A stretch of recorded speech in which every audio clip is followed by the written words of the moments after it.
bringing the massive sign of relief to millions of the Indian families. In a major legal blow to the United States administration, the US Supreme Court has struck down President Trump's high-profile executive order that attempted to end birthright citizenship.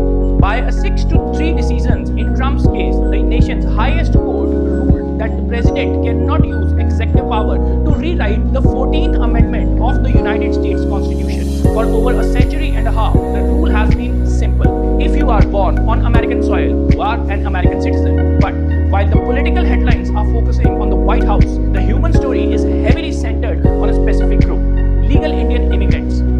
Thousands of Indian tech professionals, healthcare workers, and researchers living in the United States on temporary work visa like H-1B faced a terrifying reality over last year. The prospect that their newborn child would be left stateless and forced into the same endless visa backlog that they have been trapped in for decades. It was a decision 18 months in the making. One day, one of his second term in 2025, President Trump signed an executive order targeting the birth tourism and temporary residents, aiming to deny automatic citizenship to the children born to the non-citizens. But Chief Justice John Roberts dismantled the executive order, writing for the majority. Citizenship then and now was the right to have the rights. The framers of the 14th Amendment extended that the promise to every free-born person in this land. We keep the promise today. The administration's legal team tried to argue that temporary workers do not fulfill a domicile requirement. The court resoundingly rejected that, cementing the 128-year-old precedent of United States. Why is this especially an Indian-specific story? Look at the numbers. More than any other immigrant group, highly skilled Indian professionals are caught in a broken immigration system. Because of statutory 7% country limit on green cards, over a million Indians are stuck in a backlog. Many will wait over half a century to become the permanent residents. Under the administration's executive order, if an Indian couple in this backlog had a baby, that child would not be a US citizen. They would be tied with their parent temporary status. If the parent lost their job, the child would face the deportation to the country they are never known. India and South Asian immigrant families were among the most direct threats by this order. These are communities navigating agnostically long timelines. The Supreme Court looked at these families yesterday and essentially said, your children are American. They belong here. It's a monumental victory. While the administration argues that birthright citizenship is abused, immigration advocates point out that highly skilled visa holders are paying taxes, buying houses, and contributing heavily to the American economy. For them, birthright citizenship wasn't a loophole. It was only stable ground to beneath their feet. It failed because the text of 14th Amendment is remarkably obnoxious. It says all persons born in the United States and subject to the jurisdiction thereof are citizens. The administration tried to introduce a brand new definition of jurisdiction, claiming that if they are on the temporary visa or undocumented, you owe allegiance to a foreign power and aren't fully under US jurisdiction. Chief Justice Roberts and Chief Justice Barrett essentially said, if you are on US soil, you must follow US laws. You are under their jurisdiction. A president cannot change a clear constitutional right by hitting the print button on an executive order.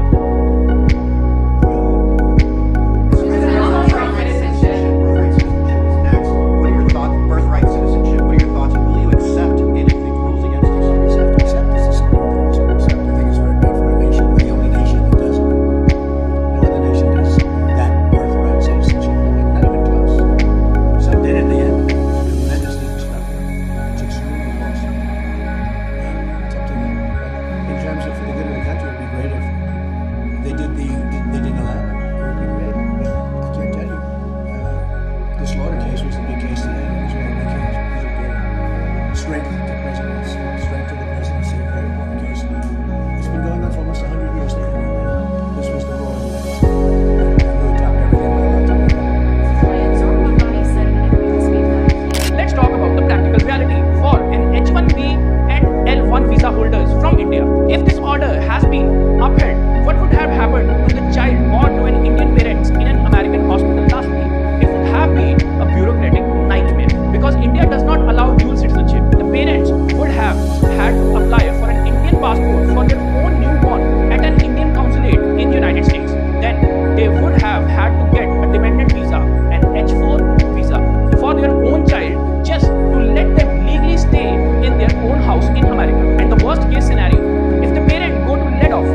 with a zero safety nets. The child would have no right to return to the United States to study or work freely later in life. We saw a sixth, Justice Thomas, dissented. What was their counter-argument? And does this mean the political battle isn't entirely over? Justice Thomas argued that 14th Amendment was explicitly written as a remedial measure that after the Civil War to grant the citizenship to freed slaves, and it was never intended to be a blanket policy for the foreign citizens who are temporarily visiting or present without authorization. He noted that Congress, not the President, but Congress could potentially pass the legislation defining exemptions. So while the executive order path is dead, conservative immigration hardliners are already pivoting, calling on Congress to pass a law to restrict the practice. However, given the current gridlock in Congress that is highly unlikely to pass anytime soon, a definitive legal shield, at least for the foreseeable future,